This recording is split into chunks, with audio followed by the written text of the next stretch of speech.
the Barnes & Noble Discover Great New Writers Selection, and she's also the recipient of an Elle Magazine Reader's Prize, and the book was the best debut of the Brooklyn Book Festival.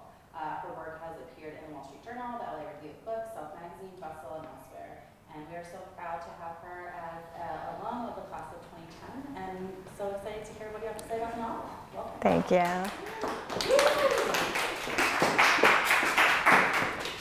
Hey guys, I'm really thrilled to be back here at Barnard.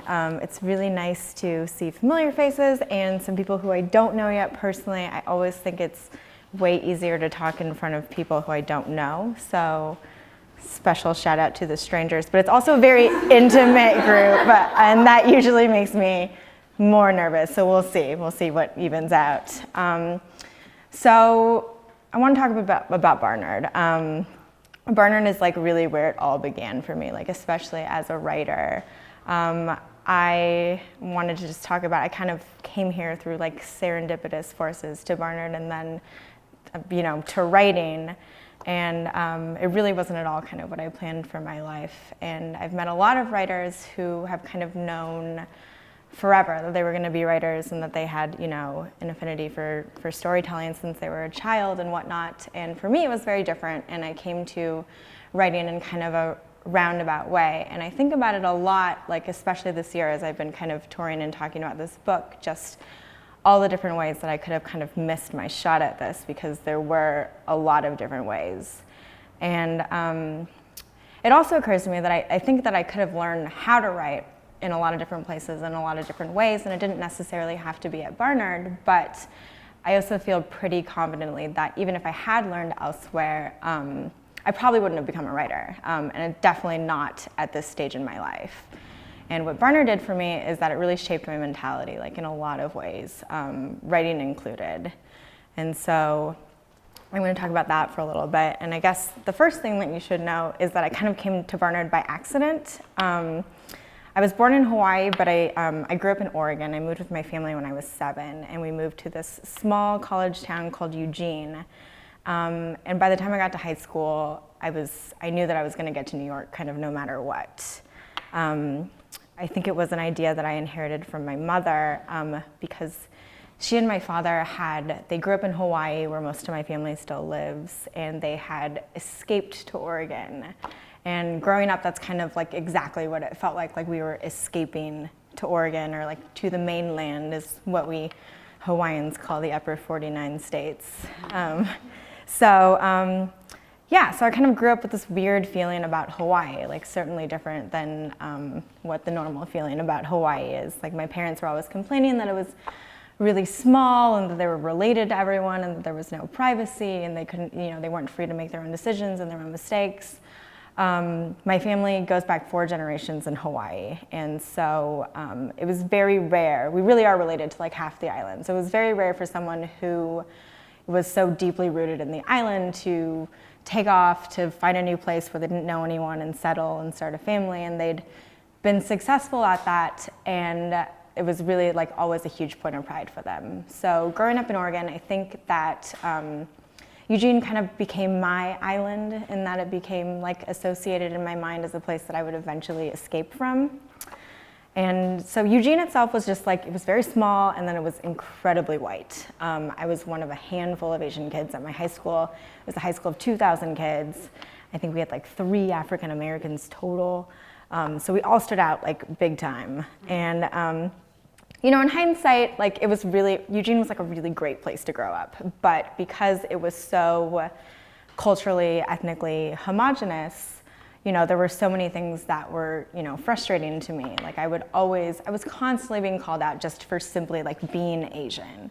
Like if I was even like near a group of other Asians, like it was like I would be associated with them. Like either I was like related to them or like they were my friends or like, it was like always like that, like I've been asked like multiple times with like genuine curiosity, like if my family eats dogs, like, and so my sister, she still lives in Eugene and she's 21, she works as a nurse in a retirement home. And she called me the other day just because she just met the IT guy at work, and he's the only other Asian guy at work. He's not even specifically Chinese. He's just like generally Asian. And within like 2 minutes of their meeting, he kind of leaned in and was like, so where's all the good Asian food in town?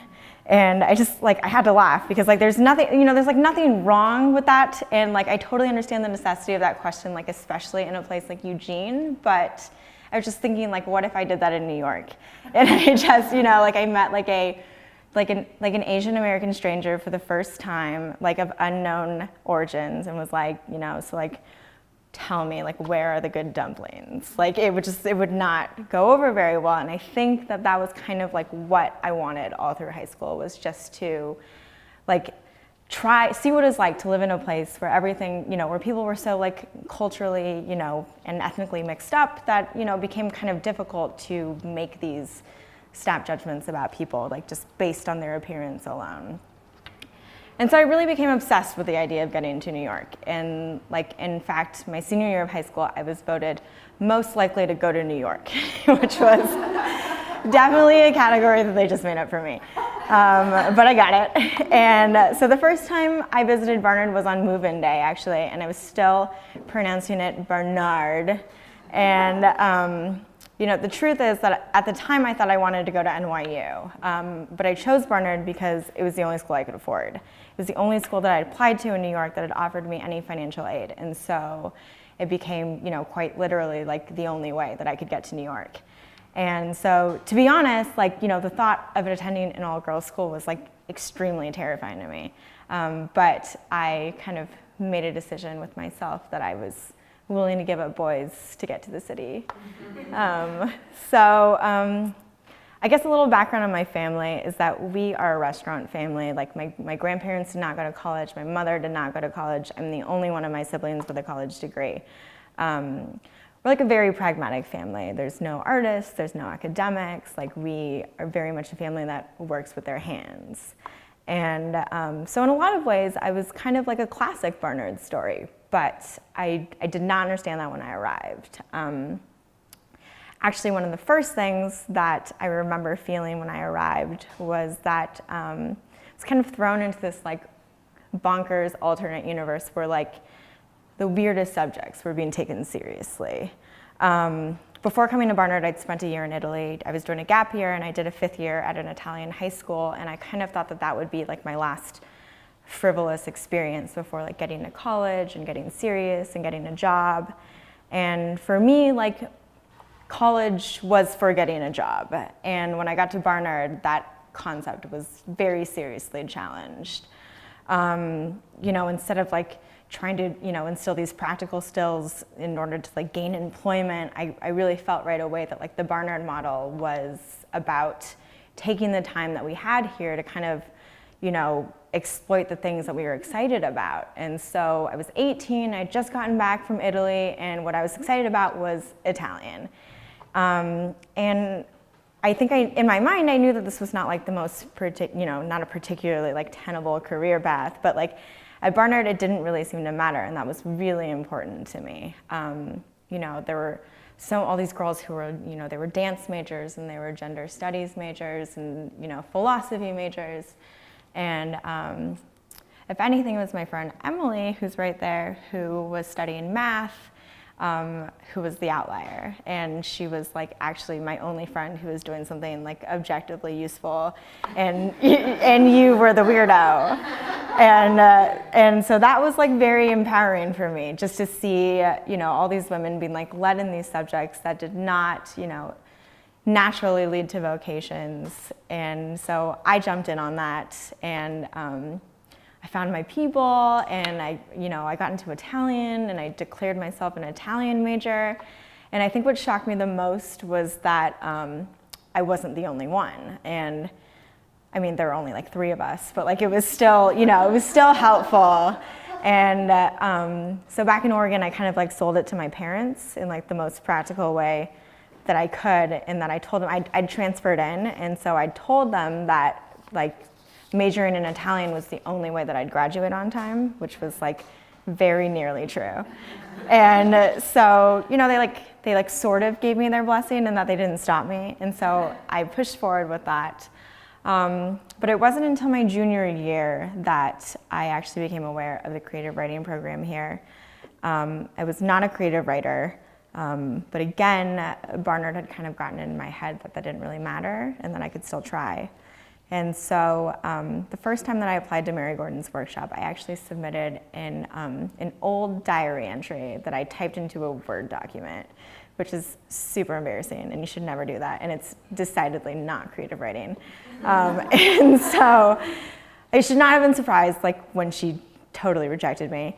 But I have a weird relationship with rejection in that it kind of encourages me to do it more. And so that rejection just made me want to write stories, by any means. I wanted to know what was going on in that classroom that I wasn't allowed to be in and what stories were making it in. And so I started doing some digging around as to, what classes were available to me. And I realized that across the street at Columbia, there was no application process. And so, but of course, by the time I figured that out, there was a huge wait list, they were all full. And so anyway, I went across the street and I dropped in on this professor's office hours just to ask him, what the deal was. And that's kind of where the serendipity, I think, came in. He turned out to be this massive Italian enthusiast. And within 10 minutes, we're chatting in Italian about his house in Lucca that he spends the summers in. And he's, so jazzed, and we're having a great time. And at the end, he just finally says, okay, fine, you're in the class. So he let me in, and he kind of laid the first foundation for my writing. And with the pages that I wrote with him, I got into Mary's workshop the next semester, which was really great. And then, against all odds, Mary Gordon turns out to be this huge Italian enthusiast as well, and she's writing a book, her novel, it's called The Love of My Youth. It was set in Rome, and she was learning to speak Italian. And so not only did she kind of take me under her wing and teach me how to write fiction, but she also became my thesis advisor, and we really bonded over that, and it was just kind of a miracle that worked out that way. And so I started writing what would become Diamond Head in her class. And I had no idea what I was doing, but for the first time in my life, I felt this very strong pull to explore my heritage and just to kind of go deeper into something that I'd always avoided. Back in Oregon, I always avoided anything that would kind of widen the divide between Asian culture and white culture because it was just my family and everyone else. But now I was in New York, and I'd come to this place where I was, seeking the diverse dream, and it actually really had delivered. I remember just being shocked by, I was surrounded by girls that were first generation Indian and second generation Czech, and there were girls who could, trace their families back to the Mayflower, and suddenly it wasn't, ethnicity. It wasn't black, white, Asian, how it always had been. And in fact, no one here would ever describe themselves as just Asian. That would not, no one does that here. And it was so funny because in Eugene, that was always my moniker. I was just the Asian girl. And there was no need to specify further because there was no need.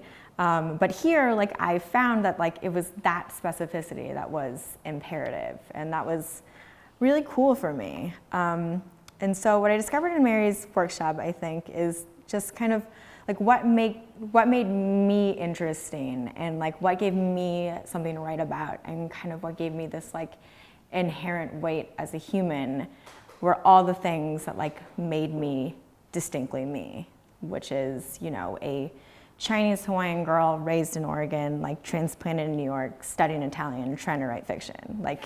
A, very distinct experience that is uniquely mine.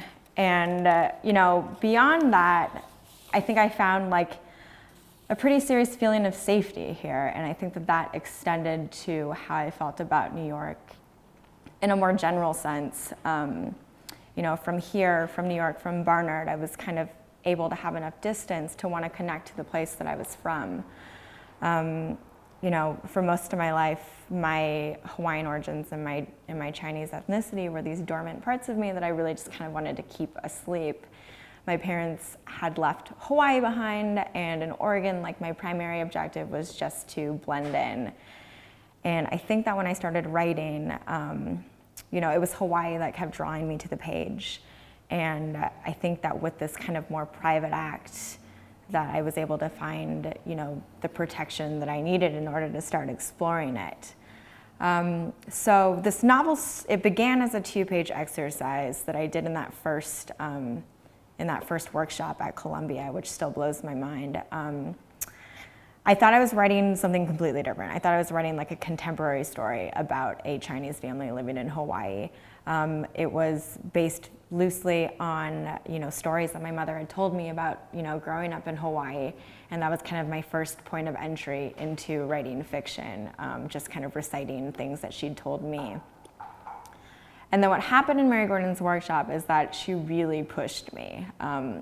I turned in those 2 pages and she was like, okay, keep going. And then I would turn in 10 more and I'd be super proud and she'd be like, okay, great, like keep going. And, she didn't want me to work on anything else, which was like a huge learning curve for me. I was just, I had to really get used to the length of, and to committing, so much time to something that I wasn't sure, what I was doing. And I think all I knew was that, I think that she saw kind of right away how big the story was that I was trying to write, and I had no idea. And so she pushed me, and, basically what I knew was my job was just to follow this story, forward and backwards and wherever it would lead and just, see where it would go. And so I guess writing this story became this like very intense, like active expansion. And I had this family that I was building, and over the course of my last year at Barnard in this workshop, I just kind of probed at them. And never, like really once did I think that I was writing a novel, which was like a great way to learn how to write. And I really, appreciate that about learning to write here specifically. The goal was always the writing. It was never about the form, and it was never about publication. And I really felt that I just kind of got to like swim in my story and see where the current pulled, which is not always to say that like it pulled in the right direction. Like in fact, like in the beginning, like it rarely did. And like the reality is that like the majority of what I wrote here at Barnard like would eventually be thrown away. And it's like wonderful that I can laugh about that now. But I wrote like the first draft of this novel. I wrote it largely here, and I built it around this like young girl named Audrey. She was my narrator and she was my protagonist. And then I graduated from Barnard. I took another year. I finished this first draft, and by the time I was done, it had just become like abundantly clear that she like no longer belonged in this story. And everyone who read it was like, like there's just this one thing, and it's like your main character like doesn't really belong in this story anymore. And it was very clear that it was like, time to pass the mic. And so, what happened in writing the story is like all these like far more interesting characters kind of cropped up. And so I had to cut her, and I had to throw away all the pages, and I had to start over. But what's interesting to me about that, like maybe not so much back then as it is kind of now in hindsight, like understanding, I guess, like my process and the process of other writers, is that I didn't actually despair like too terribly when I had to throw away those pages. Like that was the first time I had to do it, and that was like the best time. But and I think it was about the process that I'd learned here, which is just that, when you're writing long form like this, you really just have to follow whatever you want to follow and see where it ends up. And, they're not always going to be right. Like certainly a lot of things don't belong in books, but you kind of have to, throw away pages to get to where you need to be. And so that was okay for me. And I think I learned that, writing a novel is just kind of an exercise in pushing past like any kind of like preconceived notions that you might have about what it is that you're writing. Because what you conceive in the beginning is like almost certainly not what you're going to end up with at the end.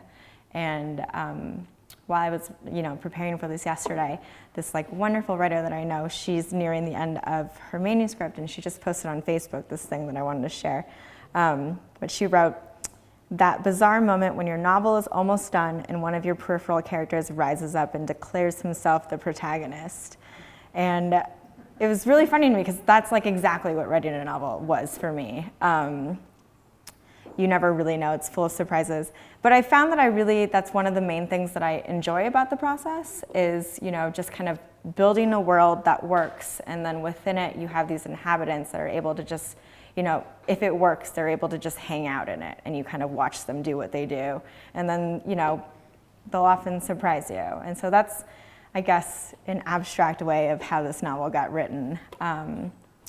But I think that most crucially, what Barnard gave me in terms of my writing was the same thing that I found like in those early days when I first got to Barnard and when I first arrived. And I think that it really applies to a lot of things. I certainly learned how to write here under Mary's guidance.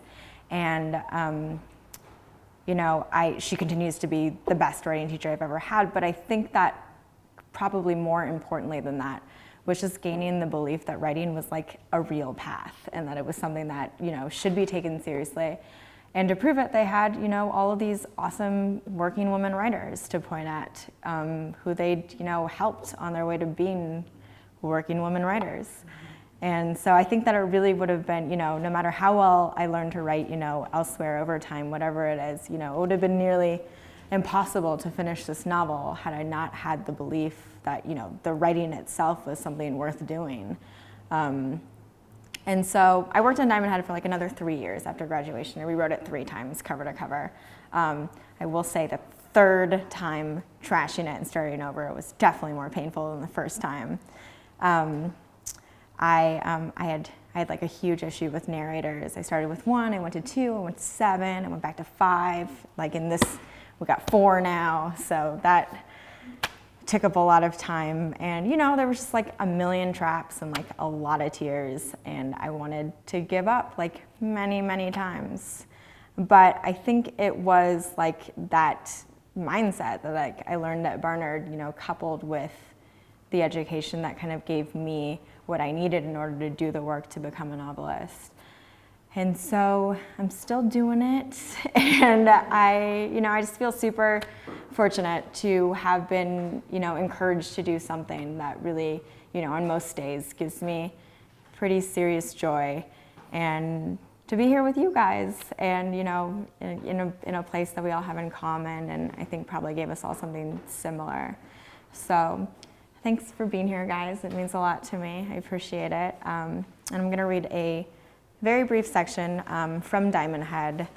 So for those of you who haven't read it yet, Diamond Head is essentially the story of the Leongs. They are a wealthy Chinese shipping family that settle in Hawaii in the early 1900s, and they're cursed. And this curse stems from this old Chinese fable called the Red String of Fate, which basically says that every person in the world is attached to their fated match or their perfect companion by an invisible red string that's tied around both of their ankles, and that you will eventually find that other person if you don't make any mistakes in love. And if you do make mistakes in love, then you get your red string becomes knotted, and it becomes more and more difficult for you to find that person. And then additionally, those knots are inherited, and they're passed through the generations, kind of like messing with the lineage that comes after it. So I'm going to read a section from my youngest narrator. Her name is Teresa, and she is the recipient of the majority of the mistakes.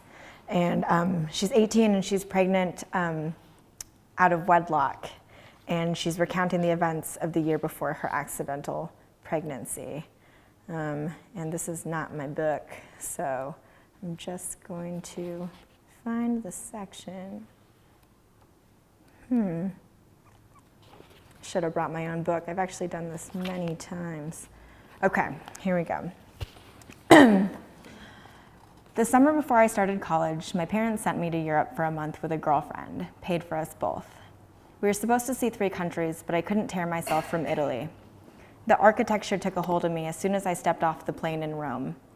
Everything seemed to be a math game. The symmetry of the cathedrals, the proportions of the columns, the geometry of the city. I sat on a bench in Pisa for 3 hours, staring at the Leaning Tower with a notepad and pencil, copying numbers from my guidebook and scribbling ratios, trying to get it to make sense.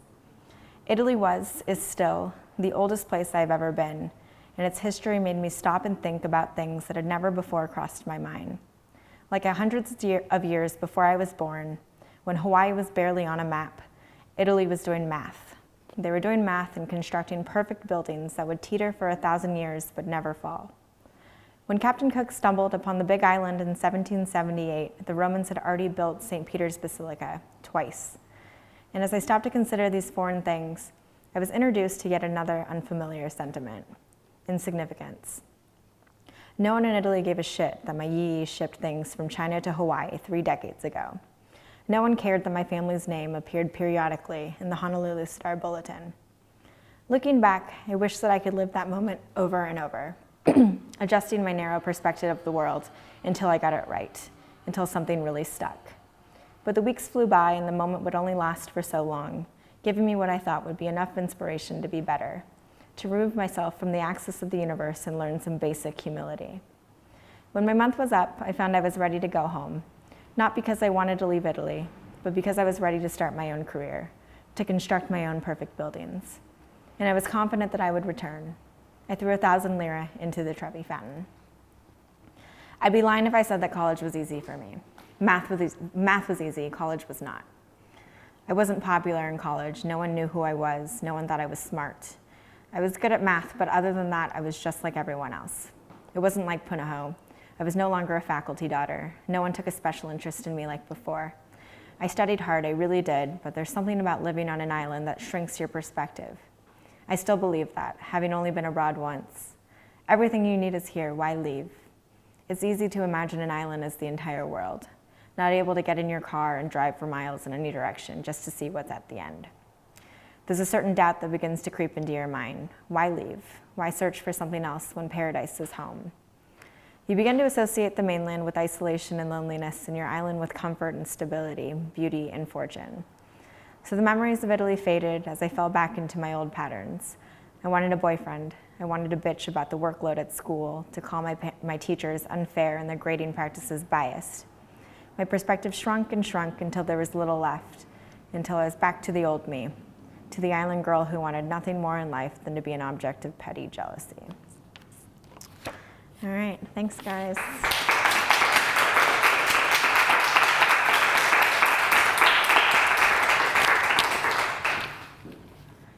Any questions?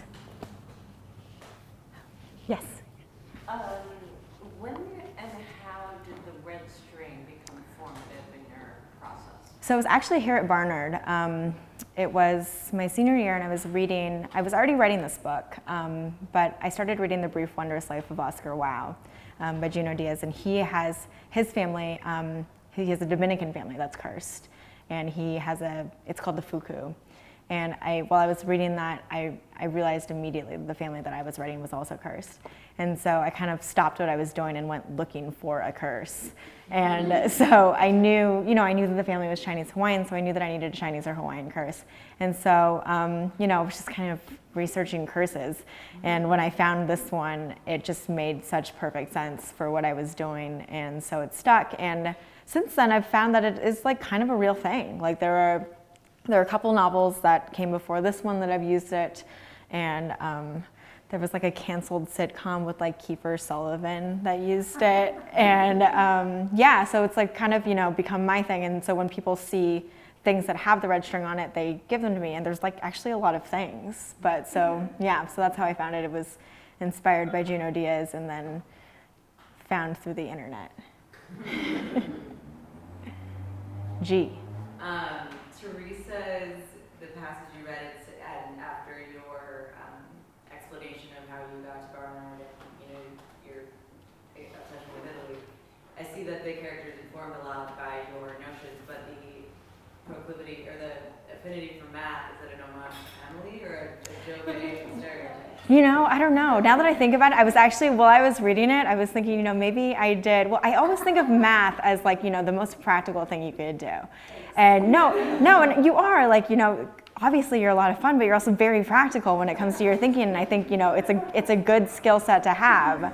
And, well, yeah, you're very reasonable. And you were kind of always who my parents would point to as like, Emily's definitely getting a job, And so I think that math is like my default subject of like, that's a good thing to do, like if you want a job. So Teresa wanted a job, and she studied math. Plus, her father was a math teacher, and that's, maybe an Asian stereotype. Yeah. Katie? Hey, Katie. Hi. Good. Did you find that it was easier to write different characters based on like age? So I was really impressed with the fact that I felt like everyone's voice came through very differently. And I mean, we're 27. Thank you. I don't write from like a woman's perspective. Yeah, I mean, the perspectives, thank you, by the way. The perspectives were definitely the hardest thing for me. And I think that I had to write my first book, especially this way, which was kind of inhabiting each character and writing from the first person. And I don't think that I could have gotten them any other way. And so, what happened with that is that it got totally out of hand before it, anything useful came out of it. And when I had 7 narrators and literally everyone had a section and everyone sounded the same, that's when I realized, I really have to take a better look at this and see who actually needs to speak. And that's how I ended up with my 4. But Teresa was definitely the easiest one to write, who's 18 and more contemporary, whereas the other voices definitely became more difficult, came, with more difficulty. But what I did with those is I wouldn't jump around. And if I was writing one woman's perspective, I did it till I was done, or until I thought I was done, just so that I wouldn't get confused myself. And so I don't think I'll be doing that with the next one, because that made a lot of problems for me. But it was a great way to write a first novel, I think. Lauren. I guess I have like a process question. So,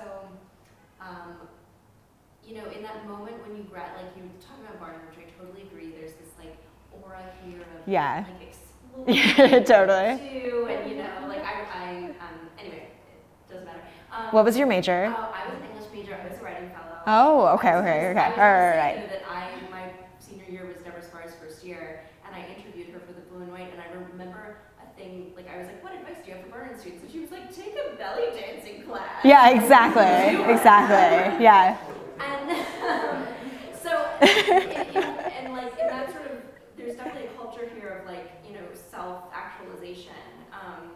And I think the moment when you graduate can be really jarring, because all of a sudden you're like, I have to pay utilities? What are utilities? Oh, absolutely. So I'm wondering for your process, what was that switch when you all of a sudden had to have a job? How did that So the way it worked for me was, so I graduated Barnard with 50 pages of this novel, and I won this little award that Barnard gives out, and it's the only one that has outside judges, and we had these really cool outside judges the year that I got it, and so it was very encouraging. Mary was very excited about it, and I don't know if it had to do with that, but basically she said to me on graduation day, she was like, hey, I don't know what your plans are after college, but if you can make this a novel, I really think you should.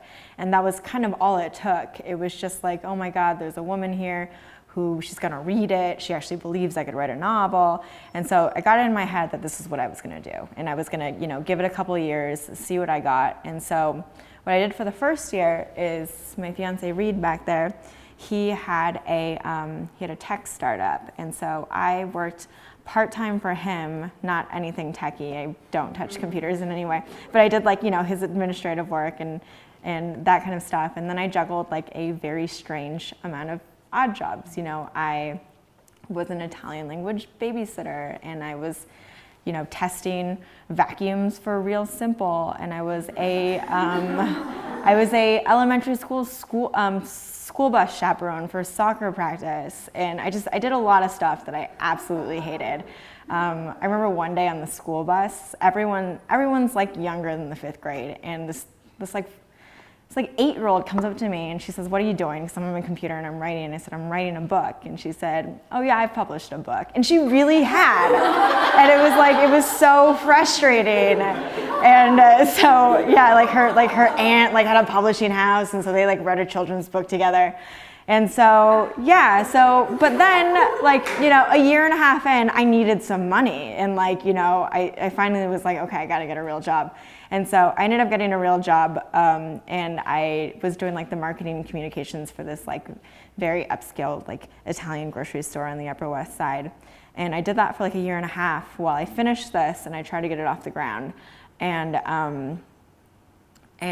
I And then it happened. So it was, yeah. So it was, 3 weird years, and hey, might easily have to go back to that. But it was, it was great actually having to be really hungry for it and having to, work weird hours and get schooled by like an 8-year-old who'd already published a book.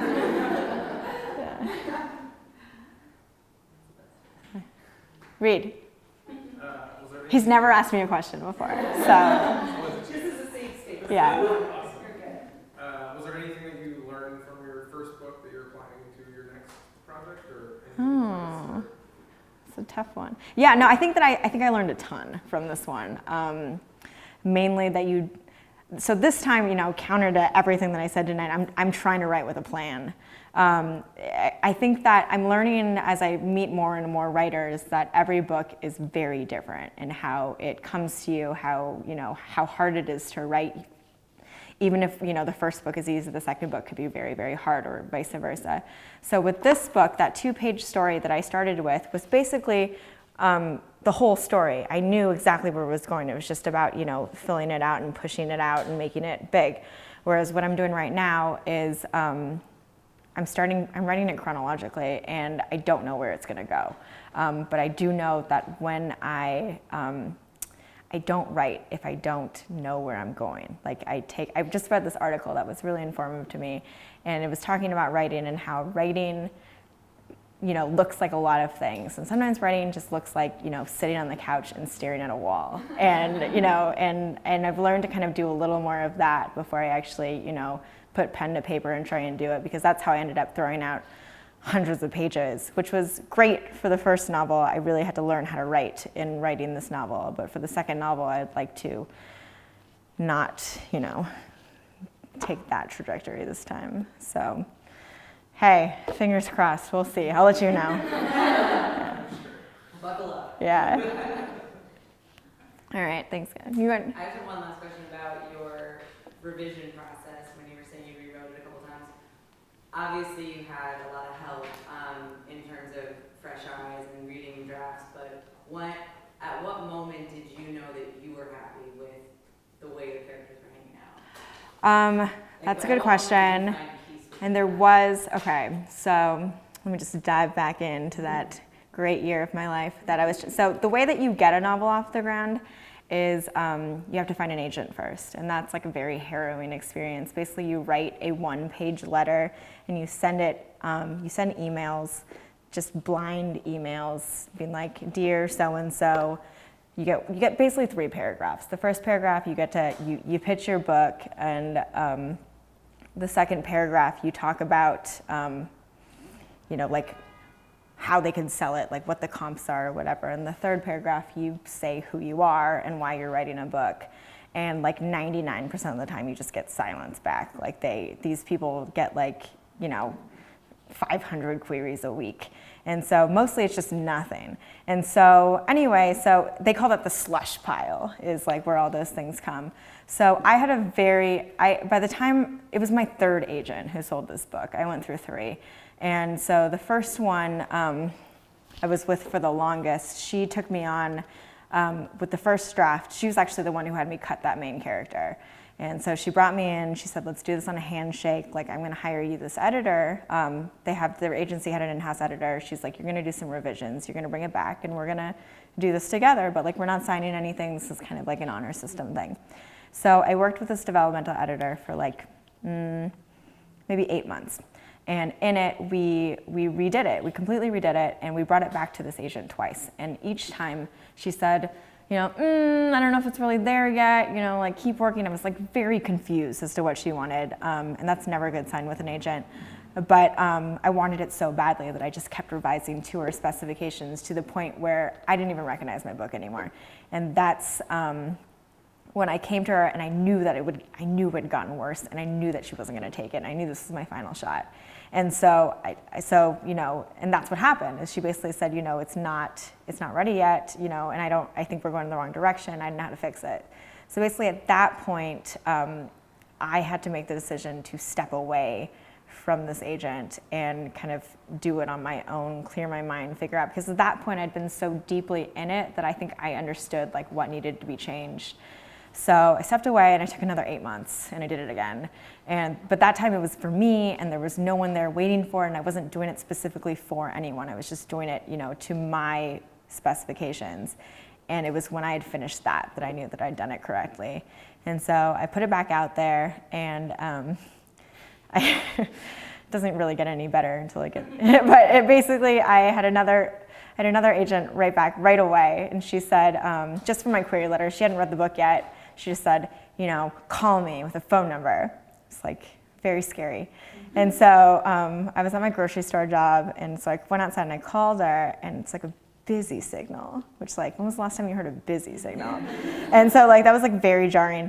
And so I just kept calling her like incessantly for like 24 hours until it was just busy signal all the time. And I knew she lived in New York, and this was like, it was like an Ohio zip code, and I just thought I was being like punked. And so I finally emailed her back. I was like, can you verify this is your number? And she's like, oops, like, not my number. So anyway, so she calls me back and she's like, okay, I've been looking for a book like yours. Like, I love Hawaii. Like, send it over. But like, here's the thing. Like, I only read exclusively. Like, no one else can have it. I'll read it this weekend. I'll let you know on Monday. So that's like a really shady thing to do. I didn't know that at the time, but like, you're not supposed to do that. But I'd learned enough at that point that I was like, yes, sure. And like, I gave it to her and I told her that it was exclusive, and I just left manuscripts out there. I think there were like 5 agents who were reading it. So the Monday comes, she calls, she offers, I'm so excited, like we all go out in celebration, and she says that she wants to revise it, and she wants you to do a quick revision, and then she's gonna get it out in submission to editors. That's the next process, is that agents pitch it to editors before everyone leaves for the summer. So we had like 6 weeks before she was saying she was gonna put it on submission, and that's where things get really scary. And then she just ghosted me. I never heard from her again. Like, she stopped answering my phone calls, my emails. I mean, this was after she sent me a contract. I signed it, I sent it back, even though I worked on the Upper West Side. She lived on the Upper West Side. And I never met her in person. And so finally, after, like, I called her, her assistant would pick up. Once I called her, she picked up, and then I said it was me, and she hung up. It was just like, it was like so horrifying. And so finally, I'd been signed with her for like a month, and it just felt so awful that I was like, look, I'm going to break up with her. I'm going to send her an email, and I'm going to, break up with her.